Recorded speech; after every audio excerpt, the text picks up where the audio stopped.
Hello. Okay, good morning po. Ngayon po ay, ano bang date ngayon? April 13, Palm Sunday, sabi nga nila, no? So, bali next week, sunrise celebration natin. So, ang church natin, next week lang naman, alas 4 ng madaling araw. Ayan, pakisabi na rin sa mga hindi nakapunta, no, na ang church natin next week lang naman, April, 20, 4 a.m. ang start. Kasi baka mamaya pumunta kayo ng alas 9, wala kayong madat ng tao rito, no?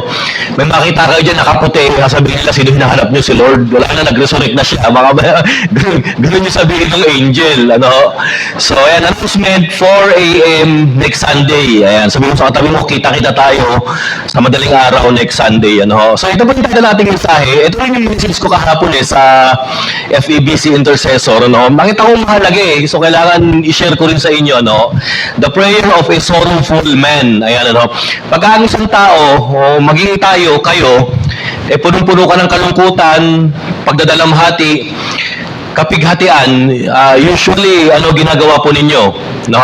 May mga tao ang ginagawa, dinadaan sa pasentihan, iiyak na lang, tapos problemado ka na nga, alam mo pa sa sarili mo, manood ka ng mga madadramang palabas, di lalo kang iiyak, tama po ba?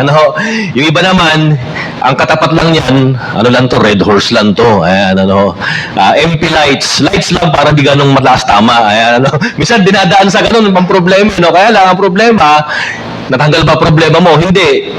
Nadagdagan pa nga sumakit lang ulo po ninyo, Yung iba naman, pag may matinding problema at pagdadalamhati, nagsa-self-destruct, ayan, nagwawala, Pero dapat, ang gawin natin, yung ginawa nitong taong ito, nung na-realize niya na yung kanyang buhay is full of sorrow, full of pain, at magiging pangalan niya pain ang ibig sabihin, ginawa niya? Ang sabi sa Bible, sa verse 10, he cried out to the Lord. Ayan, tingnan po natin itong, yung karugtong, doon sa outline. Sabi ko nga po ito, your difficult situation should cause you to pray.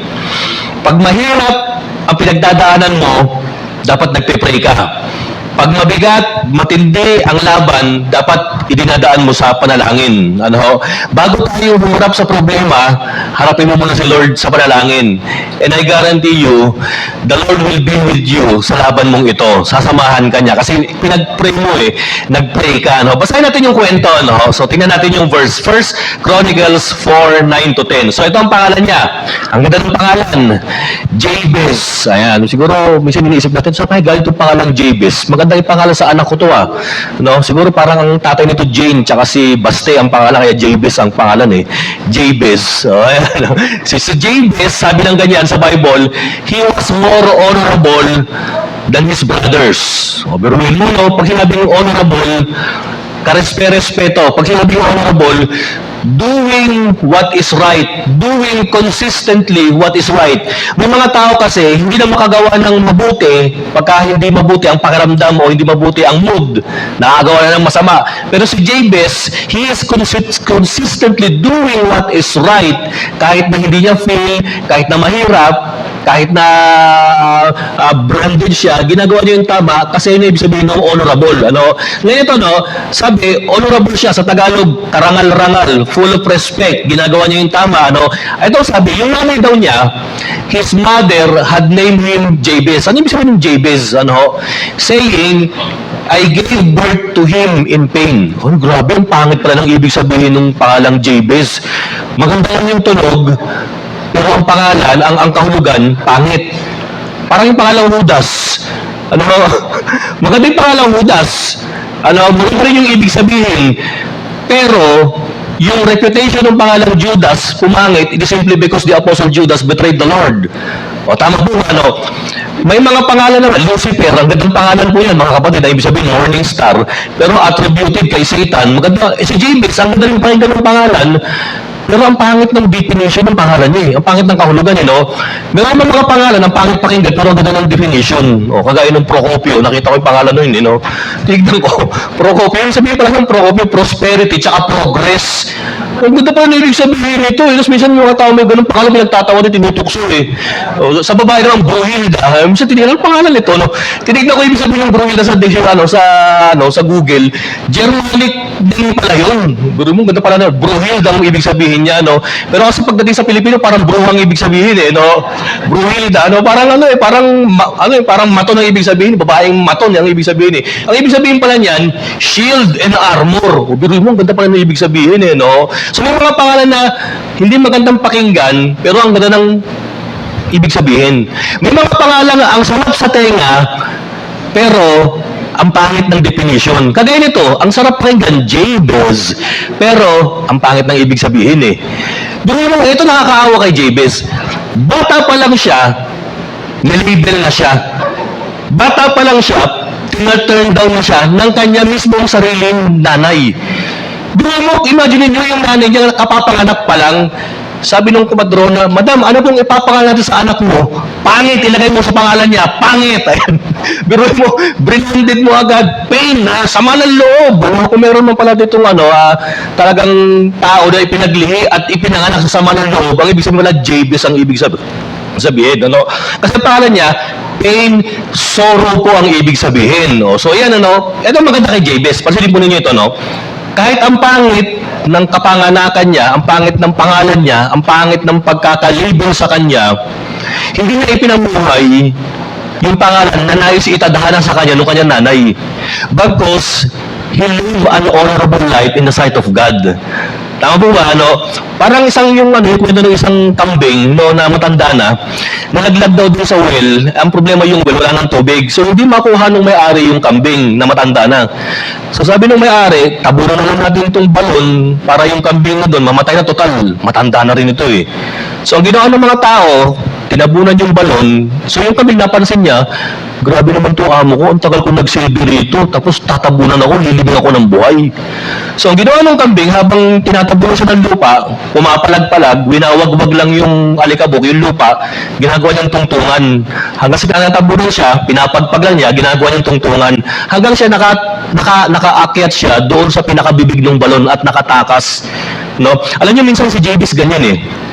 Tina-turn down siya nung kanyang nanay at malamang maaari yung kanyang mga kababata, yung kanyang mga kapitbahay, ganun din ang tingin sa kanya. Kasi tingin sa kanya malas, pain, sorrow, pangit. Pero hindi.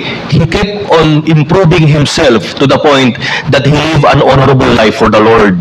So doon niya sabi, he was more honorable than his brothers. And in verse 10, ano po ang sabi sa kanya? Jabez cried out to the God of Israel. Bakit kaya siya napapanalangin at naiyak? Siguro yung kanyang pangalan ang pangit eh. Siguro malamang nare-ridicule siya, binubuli siya.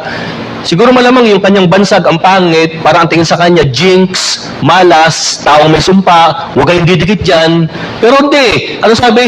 He cried out to the God of Israel. At ito ang kanyang panalangin. Oh, that you would bless me and enlarge my territory. Ayan. Let your hand be upon me and keep me from harm so that I will be free from pain. Bigyan mo, ang panalangin pala niya is tatlo eh. I-bless siya, palawakan yung kanyang teritoryo, protektahan siya, nang sa gayon, mawala yung sakit niya, yung pain na nararamdaman niya. And the good thing about God is this, God granted His request. Okay, tignan natin isa-isa itong dalawang verse na ito. Ayan, tignan natin, merong maraming letter P dito sa outline natin. Ayan, number 1, tignan natin yung kanyang personality. Nabasa natin yan sa verse 9. Okay, number 1, tignan natin yung kanyang yung sunod dyan, yung sunod na letter P yan, his place, yung kanyang lugar. Sabi ko dito, he was a real somebody in the lands of nobody. Alam niyo po, tinignan ko sa electronic Bible itong si Jabez, yung pangalan niya. Sinerge ko sa concordance. Di siyempre pag electronic, mabilis yan eh. Tinype ko yung Jabez. Hahanapin sa buong Bible. Alam niyo po yung pangalan niya, 2 beses lang binanggit. 2 verse lang binanggit. Pero 3 beses siyang pinag-usapan sa Bible. 3 verses. Yung isang verse, hindi ko na maalala, pero somewhere in Chronicles din Siguro mo, yung pangalan mo, yung story mo, yung kwento mo, 3 verses lang na mentioned sa Bible. At ang malupit, yung pangalan mo, negatibo pa. Pero sa kabila niyan, sa kabila ng generation na nag-deteriorate during his time, he lived an honorable life. Kaya nga nasabi ko that he was a real somebody in the lands of nobody. Pwede ba tayo mabuhay na kaya ni Jabez? Na maging somebody tayo, maging kakaiba tayo, ayan, maging namumukod tangi tayo, maging nangingibabaw tayo sa harapan ng maraming mga tao na common ang ginagawa. Common yung corruption, common yung kasamaan, common yung dishonorable life kay Lord, pero tayo nagiging honorable, nagiging righteous tayo, nagiging blessing tayo sa society. So dapat po ganyan ang gawin natin. So ganyan ang ginawa ni Jabez. Bagamat ang pangit ng background niya, ang pangit ng pangalan niya, ang pangit ng perception sa kanya ng tao, he was real somebody in the lands of nobody. Yan yung kanyang lugar, yan yung kanyang background. So tignan po natin yung kanyang problem. Ano yung problema niya? Ito, his name means pain or son of sorrow. Grabe ang pangalan mo, sama ng loob. Ayan. Tanungin ko po kayo, alam niyo ba kung ano ibig sabihin ng pangalan ninyo? Oh. Ayan, si Brother Pele, ganun ang pangalan niya eh. Chairman, tayo ka ba nagkwento sa akin? Yun yung tatay mo pangalan, Pelicissimo. Si Brother Pele. Kakaiba yung mga pangalan ng mga sinaunang tao eh. Yung lolo ko sa todo, ang pangalan, Tranquilino. Ayan. Kaya ang tag namin, Trunks. Ako ang pangalan ng lolo ko, Nicanor. O yung isa, Jose. O, siyempre, kaya Johnny ang pinangalan sa akin. Buti na lang, pinaiksi. Pangit naman siguro kung ang ipangalan sa akin, Jose Nicanor. Parang ang pangit pakinggan. Para kung yung tele Mexicano, hindi tele Korea eh. Parang yung mga pangalan ng mga yung mga pinagtatambal kay Marimar nung araw. Ayan, si Fernando Alonso. Kung ano mga pangalan yun eh. Ayan, yung problema niya, church, ito, ang pangit ng kahulugan ng pangalan niya. At ang matindi sa pangalan ito, once na binansagan ka ng ganyan, ang expectations ng tao sa'yo, ganyan ka na rin. Subiruin mo, itong si Jabez, negative yung pangalan. Sorrow, pain.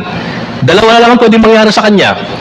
Siyempre, he is a man of sorrow, pwedeng maging malulungkutin, iyakin, masenti, maladramang tao, maarte, pwedeng ganyan ang kasi son of sorrow eh. O kaya pwedeng pain. Pag sinabing ikaw ay pain, pwedeng isang tao ka na nambubuhay, nananakit, nag-i-inflict ng pain sa kapwa.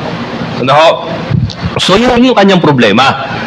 Pero ang tanong ito, yung problema ba niya ipinamuhay niya? Yung problema ba niya, yung napangit na pangalan niya, pinanindigan niya? Of course not. Hindi siya namuhay bilang man of sorrow. Hindi siya namuhay bilang a man who inflicts pain to others.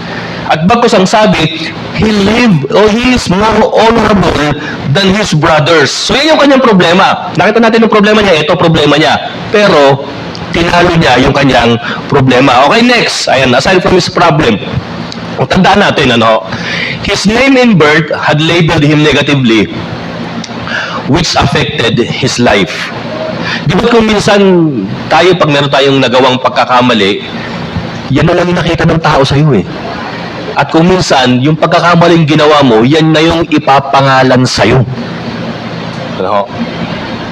Alam mo, minsan tama yung kasabihan sa Facebook na nakita ko eh. Pagka elementary ka raw, di baling bumagsak ka na sa school, di baling mag-absent ka na, ang sabi mo, huwag ka raw daw makakapupo sa school kasi hindi ka raw makakalimutan, mga kapatid. Alam niyo po, yun yung talagang hindi ko ginawa nung ako nag-aaral. Talagang, minsan na-experience ko yun, gumaganon na ako sa school namin. Ayan, mamaya-maya pagka-uwi ko, bigla na lang, yun, sakto sa CR, shoot. Pagpasok, na dumi ako sa CR, parang buzzer beater pa mga kapatid ang pangyayari.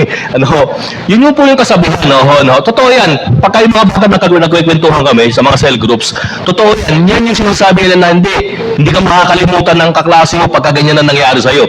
In short, ito, tinubunin nyo ito, ang tao, pag may nagawang pagkakamali, ayan, inilabel ka na, babansagan ka na, ikaw na yan. Pero si Jabez, hindi. Ibahin niyo ako. Baka maganda pakinggan ng pangalan ko, pero ang pangit ng ibig sabihin, hindi. Yung ibig sabihin, babaguhin ko. Ayan, So his name and birth had labeled him negatively, which affected his life. Aside from that, ito, putin na po natin ito, Dahil sa pagkakabarsag sa kanya ng tao, malamang na-develop sa kanya yung poor self-image. Alam niyo ba yun, yung ang sama ng tingin mo sa sarili mo, ang baba ng self-esteem mo. Poor self-image can ruin your self-esteem. But don't let it contaminate your whole life. Pero hindi niya hinayaan na masira yung poor self-image, yung self-esteem niya, yung bansag sa kanya sa buong buhay niya. Hindi, babaguhin ko yung buhay ko kahit na ang mismong nanay ko kontra sa aking existence. Intindi, no? Mismong nanay niya parang ayaw sa kanya eh. Anong sabi? Kaya pain ang pinangalan ko, kaya pangit ang pangalan ng anak ko kasi nung pinanganak ko yan, sumasama loob ko eh. Ano? So, ayan, ano. Next, sabi pa ako rito, church. Ayan. Things we do with our labels. Ayan. Ano ba yung mga ginagawa natin pagka tayo binabansagan negatively? Ayan. Ito, receive and accept. Tinatanggap nyo ba? Na pagka binansagan kayong tamad, mahinang nilalang, tanggap nyo ba mga kapatid? Ito matindi. Tinanggap mo na, pangalawa, pinaniwalaan mo pa. Mahina ako eh. Talunan ako eh. Malas ako eh. Kaya ito yung maganda yung pangatlo. Reject and refute. Ayan. Si Jabez, nireject niya at nirefute niya yung kanyang pangalan. Pag sinabing refute, pinasisinungalingan mo.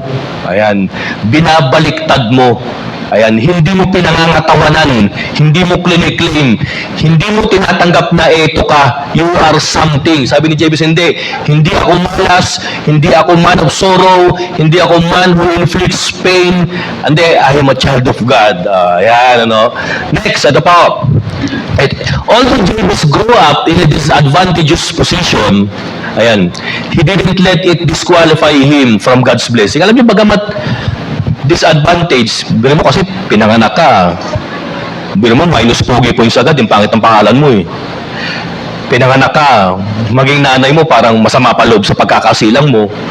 Nasa disadvantage position siya eh. Pero hindi niya hinayaan yung dehadong posisyon niya para ma-disqualify siya sa pagkuha sa blessing ng ating Panginoon. Tama po ba? Ano? Alam niyo, church, wag niyong isipin yan na ikaw ay hindi karapat-dapat, na ikaw ay disqualified na sa pagpapala at pag-ibig ng Diyos.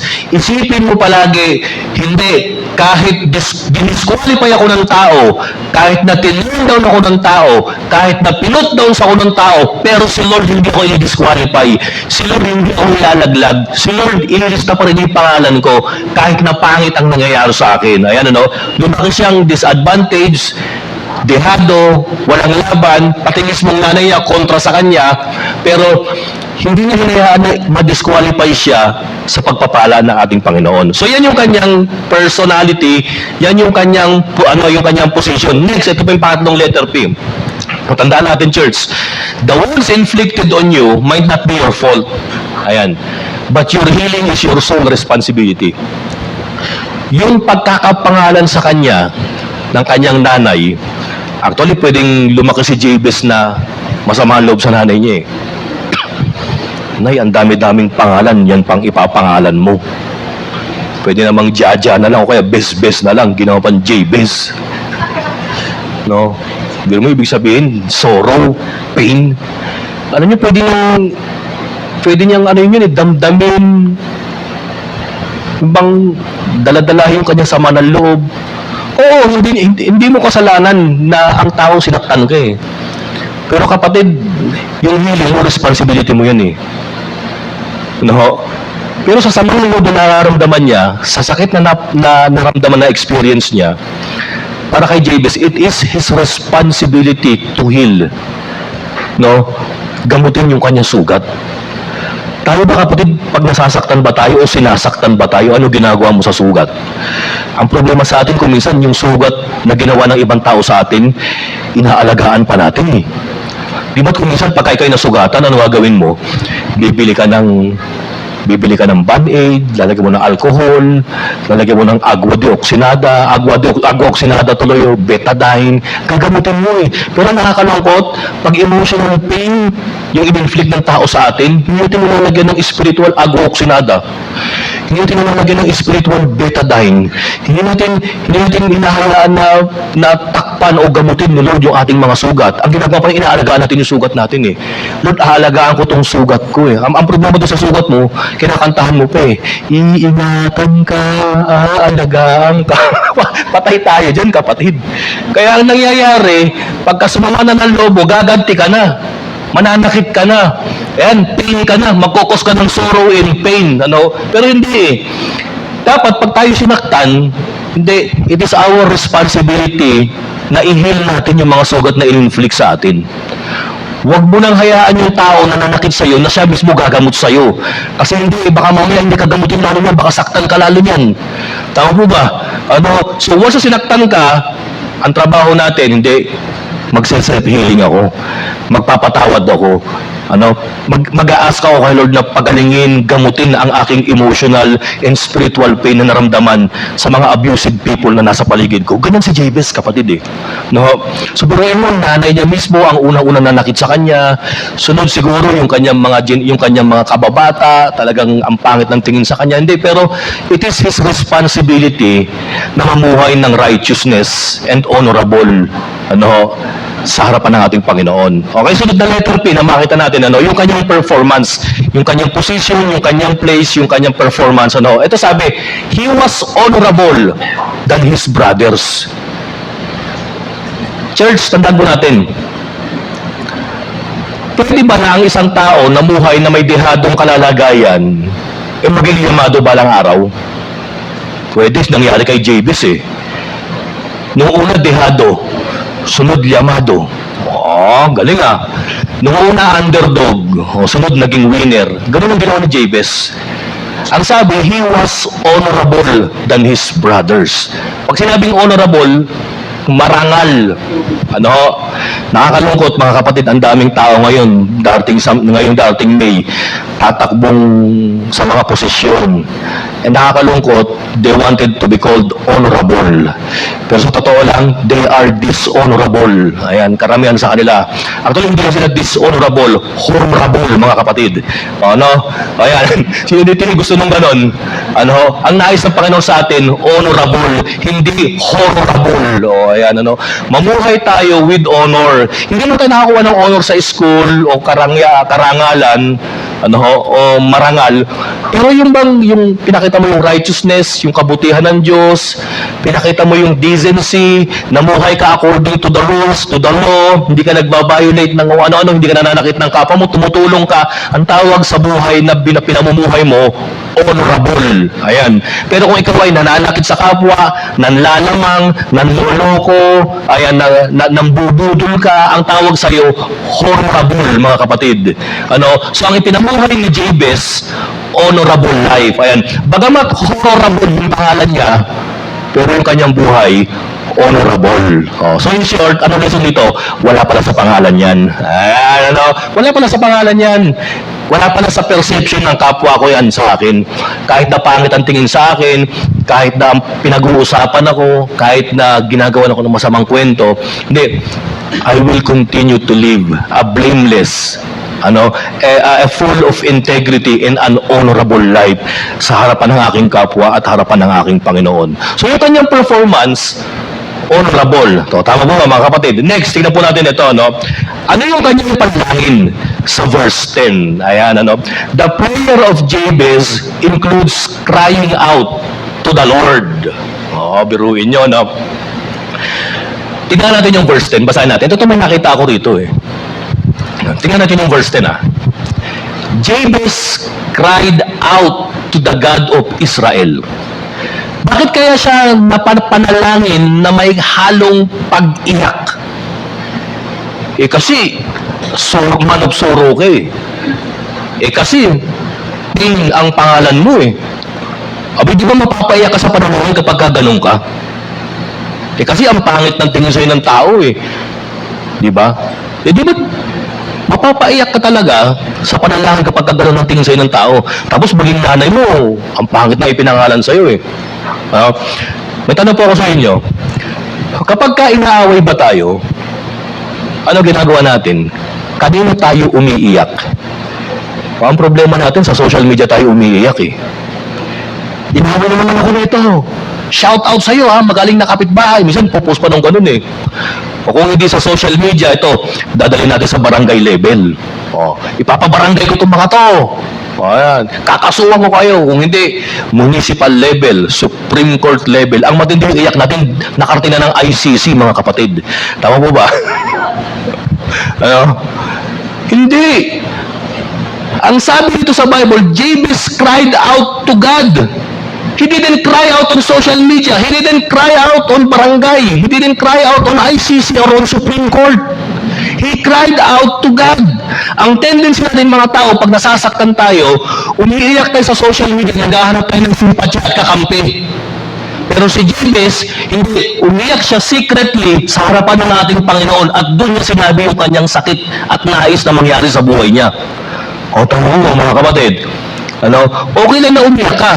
Huwag sa Facebook, huwag sa barangay, huwag sa kapitbahay, para manghingi ka ng simpatya at kakampi. Hindi, huwag doon. Okay lang na umiyak ka, basta kay Lord. Tama mo, mga kapatid. Ayan, sabi mo sa katabi mo, tigil-tigil mo yung kangak mo, ah. Ayan, ano, huwag ka, oh, tigil-tigil mo, huwag kang iiyak sa Facebook, huwag kang magsusumbong dyan, huwag kang magsusumbong kahit kanino man. Ano, isumbong mo yun kay Lord. Ano, anong ginawa ni Jabez? He cried out to God. Ano yung kanyang prayer? Ano, oh, tatlo. Bless him, enlarge his territory, tsaka protection. Okay, ano? May tanong ako sa inyo. Ano kaya ang dahilan why Jabez prayed this kind of prayer to God? Oh. Biruin mo, wala bang naramdaman si Jabez na unworthiness? Na bakit siya napapapray ng ganito kay Lord? Parang hindi ba niya naisip na, Lord? Parang feeling ko unworthy ako, unlovable ako, unlike and unwanted ako. Pero nakakapag-pray ako ng ganito. Parang pwede mo isipin na ano, Lord, magulang ko nga ayaw sa akin eh. Malamang baka pati ikaw ayaw mo rin sa akin. Kasi Jabez ang pangalan ko eh. Anong meron si Jabez? Why is it that he was so confident to pray this prayer and ask this request to God? Alam niyo kung bakit? Kung anong dahilan? Nasa verse 9. Alam niyo po kung ano? He lived an honorable life. So kung alam mong wala kang kasalanan, kung alam mong maayos ang pamumuhay mo, you will have this confidence to what? To pray to God and ask this blessing, this territory, and this protection. Ano mo? So si Jabez, alam niya wala siyang ginawa kay Lord eh. Alam niya tama naman yung ginagawa niya eh. Alam niya naman na honorable siya eh. Kaya parang karapatan niya rin na mag-pray ng pagpapala kay Lord. Na mag-pray na mag-expand ng territory, na magkaroon ng panalangin protection sa ating Panginoon. O, kayo ba nagpe-pray ba kayo na pagpalain kayo ni Lord? O baka naman iniisip niyo na, Lord, hindi ako karapat dapat na pagpalain niyo. Dapat niyo pa akong isumpa, Panginoon. Ganyan bang panalangin niyo kay Lord, mga kapatid? Kasi sinusumpa ako ng nanay ko, dapat Lord, isumpa mo rin ako. Hindi. Binaliktad ni Jabez yung trending na mangyayari sa buhay niya. Bagamat Lord, ang tingin sa akin ng nanay ko, isa akong manas, pain, man of sorrow, sumpa. Pero ako Lord, I live an honorable life and I want you Lord to bless me. Oh, di ba? Alam niyo kapatid, pag ikaw ay tama ang buhay, magiging tama rin ang panalangin mo kay Lord. Tama po ba? Oh, ayun, tingnan niyo to, no? Pag tama ang buhay mo, tama ang puso mo, tama rin ang panalangin mo kay Lord. Kaya naging tama yung prayer niya eh.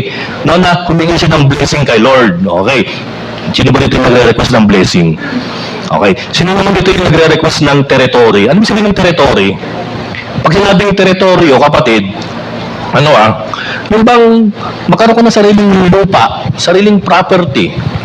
Ako sa akin bilang pastor, Lord, sana Panginoon, umuna pa yung operation yung mission operation ng church lumawak pa na hindi lang kami pang santulan, hindi lang kami pang kalyonse, pang kamkam, pang libis.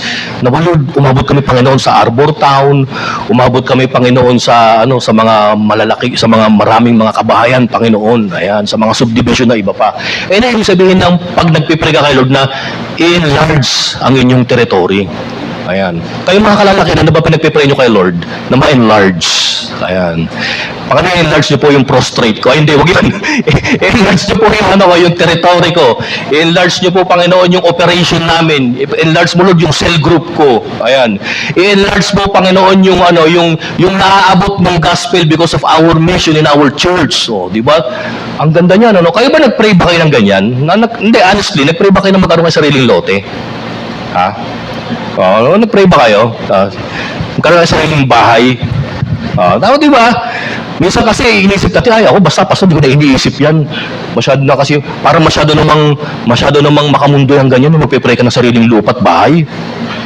Spiritual tayo eh. Dapat spiritual din ang pinagpe-pray natin eh. Alam mo kapatid, pagka puro spiritual ka, naku baka maging glorified body ka na lang kapatid. Sige ka, baka kunin ka na ni Lord. Hindi, mahalaga rin naman na mag-pray ng ganyan mga kapatid. Si Jabez ka nag-pray ng ganyan eh. Alam mo, kaya siya nagpe-pray ng blessing, territory, and protection para lalo pa siyang mamuhay ng honorable pagdating kay Lord. Hindi naman prosperity yan eh, prosperity, pero biblical din naman eh. Hindi naman masama humingi ng mga material things eh. Ang masama, puro material things na lang ang hinihingi natin, kapatid. The reason why Jabez asked for material things, kasi nagawa na niya ang spiritual things. Ano yung nagawa niya yung spiritual things? Living an honorable life. Di ba? So, tama yung sabi ko kanina eh. Pag naitama mo ang buhay mo, naitama mo ang puso mo, maitatama mo rin yung mga bagay na hinihiling mo kay Lord. Ang masama ito, kapatid. You live an honorable life, pero you're asking blessing, territory, and protection. Sabi ba hindi mangyari talaga yan, mga kapatid? Ang condition para mangyari itong triple blessing na nangyari kay Jabez, simple lang naman. Live an honorable life. Balik tayo sa definition ng honorable life. Mamuhay ka ng tama, mamuhay ka ng patas, mamuhay ka na nagpupuri, ino-honor si Lord sa buhay mo, at mamuhay ka na may pag-ibig sa kapwa. Ayan pong ibig sabihin ng honorable life. And by living that, ito na, you will have the confidence to pray to God and ask for blessing, territory, and protection. Tama po ba mga kapatid? So ngayon, ito ang tanong. Meron ka ba ngayong confidence na mag-pray itong tatlong ito? O kung hindi mo pa feel, I think ang prerequisite, live an honorable life, mga kapatid. Ayan. Next, ano pa? Provision. Ano yung ginawang provision ng Panginoon? Yes or no ba ang sagot ng Panginoon? Basta natin yung 10b. Tingnan po natin. Pagdating sa verse 10, yung pinaka-last part, ito po. And God granted His request. Bakit ginahant ng Panginoon yung tatlong bagay na bless niya si Jabez, in-enlarge ni Lord yung territory ni Jabez, na nagbigay ng protection ng Panginoon kay Jabez? Simple lang.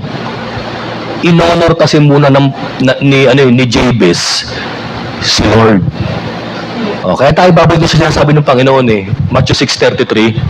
Seek first thy kingdom of God. Ano yung all these things? Ito yung all these things. Blessing, territory, protection, and all these things shall be added unto you. Alam mo kung baga kay Jabez, mga kapatid, yung blessing, yung territory, tsaka yung protection, bonus na lang.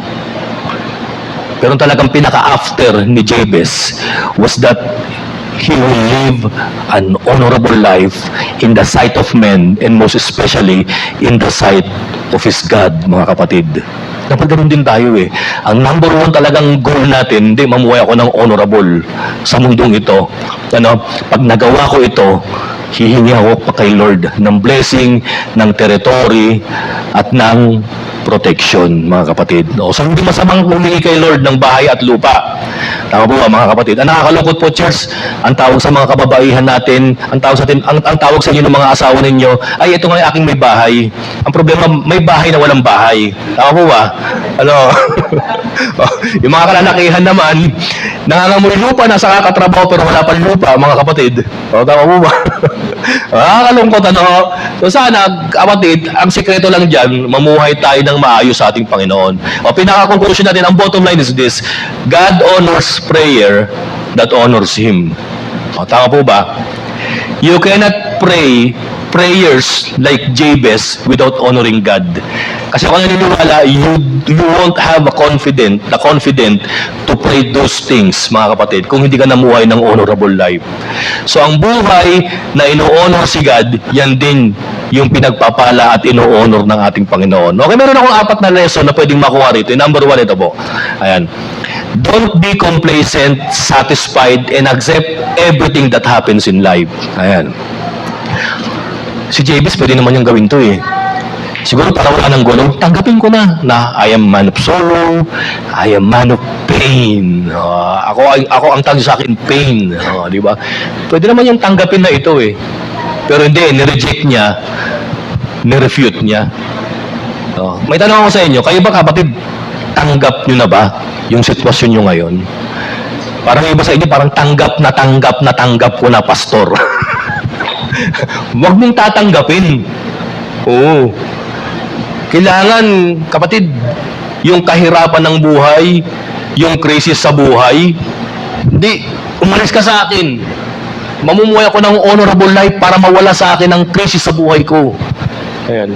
Ang problema kasi ang daming Pilipino, hindi, sanay sa hirap to. Grabe. Ang ipagmamalaki pa yung kahirapan eh, no, mga kapatid. Anong klaseng mindset po yan? Bata pa ako, mahirap na ako. Ngayong matanda na ako, mahirap pa rin ako. Mamamatay na akong mahirap pa rin. Pati ang mga kaapu-apuhan ko, kahirapan pa rin. Kaya mahirap ang Pilipinas. Yun ang yun ang motto natin, mga kapatid. Hindi mabuhay ang Pilipinas eh. Mahirap ang mga Pilipino. Ayan. Dapat huwag natin tanggapin yan. Don't be complacent and don't be satisfied and accept everything that happens in life. O si Jabez, hindi tinanggap yan eh. Ayaw kong tanggap pangalanan akong Jabez. Bagamat maganda pakinggan, kadiri ang kahulugan. Tama po ba? Maganda pakinggan, kadiri ang kahulugan. Hindi, ayoko ng pangalan Jabez. Alam niyo, dahil sa ginawa ni Jabez na namuhay ng honorable life kay Lord, yung pangalan Jabez nag-evolve. Hindi na Jabez, naging the best. Di ba? Imbis na Jabez, the best na ngayon. Tama po mga kapatid yan. Gayahin mo si Jabez, sabi mo sa katabi mo. Pangalawa po, ito. Ayan. Do your best and give everything to the Lord. Ano yung panimula ni Jabez? Namuhay, nag-umpisa ng dehado, pero nagtapos ng yamado at panalo. Tama po ba? Di ba nag-umpisa kang dehado, at gumagawa ka ngayon na medyo yamado ka na, kailangan ng ending, panalo ka na, mga kapatid. Ayan. Do your best and give everything to the Lord. Ayan. Ano yung nagaginawa niya? Bagamat worse yung pangalan niya, he didn't acted like a worse person. He acted an honorable person. A man who fears God and loves his God. Kaya nga, nakapag-pray siya ng ganun kay Lord eh. So yan, gawin na natin ang lahat ng bagay na maganda para sa ating Panginoon. At alam ko, ibigay natin lahat ng bagay nan, and then God will do everything. God will do the rest for your life. And then yung pangatlo po, ito ho. Desperate times calls for desperate measures. Desperado si Jabez, mga kapatid. Oo. Ako ganun din ako eh. Nadesperado rin ako sa pagkakatao ko eh. Di nyo ba alam, pinanganak akong babae, mga kapatid. Babae sa sa certificate lang ha. Hindi sa physical, hindi sa puso, Baka mamaya sabihin nyo, si pastor ikaw Hindi. Pinanganak akong babae sa aking birth certificate. At dahil dyan, inis na inis ako. Hindi ako makakuha ng board exam, hindi ako makakuha ng lisensya ko, kasi ang sabi sa akin doon sa LTO, kailangan babae ka sa ID mo. Kita mo, kalalaki kong tao, babae ako. Sabi sa akin gano'n eh. Panindigan ko rin na babae ako. Alam mo ginawa ko? Nireject ko yung ganong kaisipan. Nung nalaman ko na ang hirap pa rin ang proseso ng pagpapalit ng kasarian. Sa papel lang po, mga kapatid Nung nalaman ko na ganun, tayo palang lalakarin. Pupuntahan ko pa yung dati kong school. Maghahanap pa ako nung mga ang daming requirements. Siguro mga 10 ID yung kinuha ko. Yung Form 138 ba yun? 137? 143 ba yun? Ang dami ganun mga form eh. Ang dami, sumakit ang ulo ko. Siguro nakaganyan kakapal ako ng papel kaka-comply doon sa mga requirements para lang mabago yung aking kasarian sa aking birth certificate, mga kapatid. Ang dami. Naghanap pa ako ng doktor para tignan talaga, mga kapatid yung aking biro mo ako na kasing lipan ako pa nagbayad, mga kapatid. Sabi ng doktor, sige, lalaki ka naman pala Alam mo, tinanong yung doktor, lalaki rin, mga kapatid. Ang dami kong hirap na pinagdaanan para lang mabago yung aking birth certificate. Ilang beses kami nagpabalik-balik doon sa lupang sinilangan ko sa Tarlac. Paano pa kung sa Amerika ako pinanganak yun? Di ang hirap, mga kapatid. Pabalik-balik kami ron, siguro mga limang pabalik-balik, 7 pabalik-balik, paulit-ulit ng mga requirements ang aking mga nilakad. Ang dami mong binayaran, ang dami mong mga taong binulabog para lang tulungan ka, Pero sa Tanaw Lampur Church, during that time, ang talagang gustong-gusto kong makitang tao doon sa pagkakamali ng aking kasarian sa aking birth certificate, walang iba kundi yung kumadrona na nagsilang, na tumulong na isilang ako. Kaya lang ang problema, matagal na siyang patay. Gusto ko sana siyang kumprontahin bakit sinira mo ang buhay ko? Pero hindi ako ang ginawa ko lang din, nag-move on ako, I gave my best, did everything what I can, and pray to the Lord. And yung mga ito na, nung kinuha ko na yung aking papeles dito sa sa Karwatan, tawag dito yung NSO ba to? PSA, hindi na NSO, PSA. Hindi kinuha ko na. Pagtingin ko, galit na galit ako. Hindi na bago yung aking birth certificate. Di sabi sa pag-uwi ko, Jenny naglalaba O ba't nakasimangot ka na naman? Galit na galit ka. Hindi na bago yung birth certificate ko, babae pa rin ako. Sabi ni Jenny, tingnan ko nga.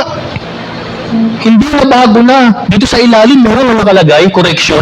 Ay, oo nga, sabi kong ganon.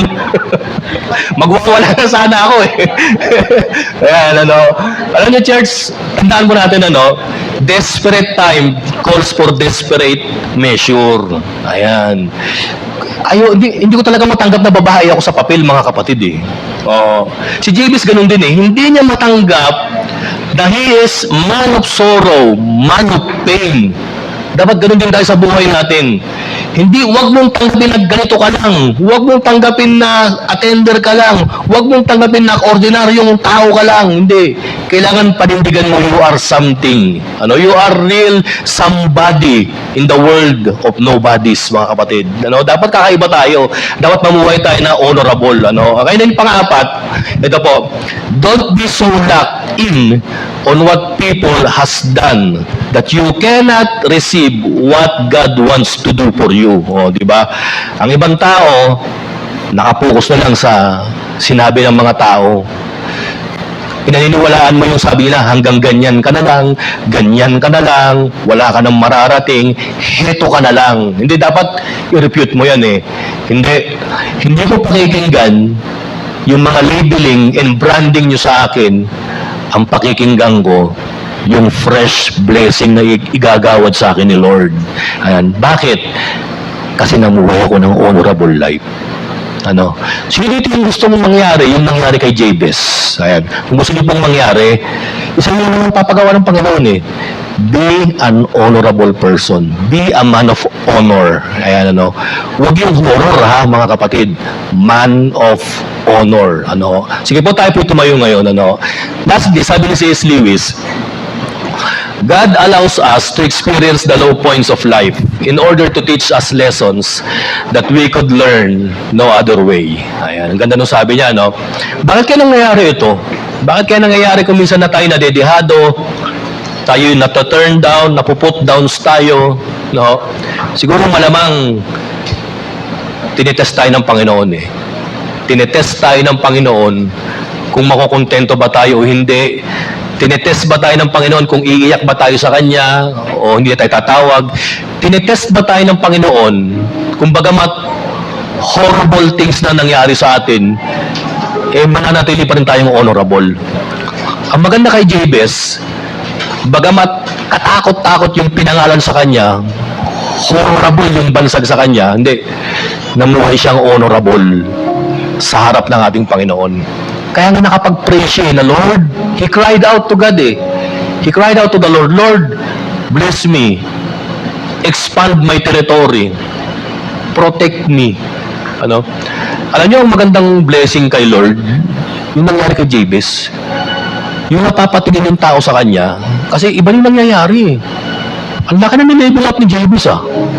Siguro, yung mga kababayan niya, yung mga contemporaries niya, tinitignan siya. Si Pain, oh, si Sorrow, oh. Pero bakit nakangiti? Bakit ang ganda ng aura? Bakit ang saya-saya niya, may joy sa buhay? At saka bakit kahit na Pain and Sorrow yung pangalan niya, pero honorable pa rin yung performance niya. Ang galing, no? Ito matindi. Bless ni Lord, in-expand yung territory, tapos protected, may anointed pa. Grabe, ah. Siguro nagugulat sa kanya yung mga yung mga kababata niya, yung mga kasabayan niya, at magiging mismong nanay niya, no? Nagugulat. Kakaiba tong anak ko to, ah. Siguro that was the time na yung mga tao na iba na yung impression sa kanya. Because Jabez was able to display an honorable life, and God was able to bless him, to expand his territory, and to protect him. Alam niyo, yung generation ni Jabez, sabi sa Bible, corrupt. Oh, corrupt. Pero biri mo, no, sa kadilimang yun, merong isang Jabez na bagamat ang pangit ng pangalan, na bagamat tinuturn down ng tao, pumalag, namuhay ng ayon sa nais ng Panginoon at pinagpala ng Panginoon. Ang ganda po na Nawal Church, pagdating natin sa trabaho, bagamat ang tawag sa iyo Christian, di ba? Minsan ang mga Christian merong may pangit na impression sa atin, eh. Alam niyo po, church, nung bata kami, ito hindi ko makalimutan, eh. Pagka nakabihis na kami mag-church na kami pupunta rito, naglalakad kami ng mga kapatid ko, yung mga kapitbahay namin, pinagtatawanan kami. O tumabi kayo dyan, andyan yung mga iglesia ni Batman, magsisimba na. Oo, ginagano kami nung araw. Talagang dumating yung time na nalungkot ako, nahiya ako. Dumating yung time na iinis ako sa mga kapitbahay namin, eh. Pero alam niyo, natuwa ako kasi may nabasa kong verse at a very young age, yung Matthew 5, Blessed are those who are persecuted because of me, sabi ng Panginoong Jesucristo. Nanatili na lang kami namuhay na hindi kami sumang-ayon sa kanila. Hindi nung nagsitandaan na kami na nangyari sa buhay nila. Nakita ko iba doon, adik, iba wala na. Yung iba nasira buhay. Pero kami tatlo magkakapatid, namuhay na ngayon sa Panginoon. Ako, pastor. Minsan pag nakikita nila ako, parang bro, gumagano na lang sila sa akin, eh. Ganun din ang gawin ninyo, church. Mamuhay ka ng tama, mamuhay ka ng may honor, and I believe, no, na yung honor na ipinamuhay mo, God will honor also your prayers. Okay, tayo po yung tayo po yung manalangin. Father, maraming salamat, Panginoon, sa napakagandang halimbawa ng buhay ni Jabez. Bagamat ang pangit, Lord, ng kahulugan ng name niya, bagamat tatatlong verse lang, Lord, yung patungkol sa buhay niya sa Bible, pero grabing istorya ito, Lord, eh. Nakaka-inspire, nakaka-bless, at nawa, Lord, magkaroon kami, Lord, ng courage, O Lord, to live an honorable life sa magulong sanlibutan ito, Panginoon. Nawa, Lord, gawin pa rin namin yung tama kahit na ginagawa na po kami ng mali. Nawa, Lord, mamuhay pa rin kami ng tama kahit mali na ang sitwasyon sa mundong ito, Panginoon. Nawa, Lord, mamuhay kami, Lord, ng with righteousness, O Lord, kahit na ang daming wickedness na, Panginoon, sa aming kapwa. Father, help us, O Lord, to be like Jabez. Help us, O Lord, to be like Jesus, Panginoon, na mamuhay with honor and integrity. And I pray, Father, na sa mga kapatid kong ito, O Lord, kung meron sa aming Panginoon nangangailangan, Father, na nagpe-pray, Lord, ng blessing, territory, and protection, Panginoon, I pray in the name of Jesus, Lord, grant our request and our prayer, Panginoon. Na, Lord, sa pamamagitan ng aming buhay, may honor ka namin, Father. Nang sa gayon, Father, you will honor also, Panginoon, yung aming mga prayer request. Salamat, Father God. Ito po ang aming panalangin. In Jesus' name we pray. Ang lahat po ng anak ng Diyos ay magsabi po ng Amen. God bless, mga kapatid.